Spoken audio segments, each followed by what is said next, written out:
অনেক দিন পর আবার ডেলি ব্লগ শেয়ার করছি।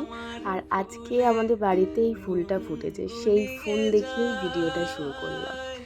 আজকে গেছিলাম আমি বাজার করে বাড়িও চলে এসেছি। আর বাড়িতে এসে আমি এই অ্যালপসের ফ্লেক্সিড জেলটা আমার হেয়ারে ইউজ করলাম। আর এই জেলটা ভীষণ ভালো, এটা শুধু হেয়ারের জন্য না, এটা স্কিনের জন্যও ভীষণ ভালো। আমি 2-3 বার মতন ইউজ করেছি, আমার হেয়ারটা ভীষণ সফট হয়ে গেছে। আর আজকে আমার যোগুকে আমি খেতে দিয়েছিলাম পাকা পেঁপে আর সবেদা। আর বাজার করতে গেছিলাম, ওখান থেকেই একবারে ফল এনেছিলাম যোগুর জন্য। আর আজকে বাড়িতে বেগুন পোড়া হবে, শীতকাল মানেই বেগুন পোড়া আর ধনেপাতা বাটা। আজকে লাঞ্চে আছে ভাত, সঙ্গে আছে আলু, বেগুন, শিম, মূলো, বড়ি দিয়ে পালং শাক। বেগুন মাখাটা মানে ভর্তাটা দুভাগে আছে, মা যেহেতু পেঁয়াজ খায় না, মায়েরটা পেঁয়াজ ছাড়া আর আমাদেরটা পেঁয়াজ দিয়ে।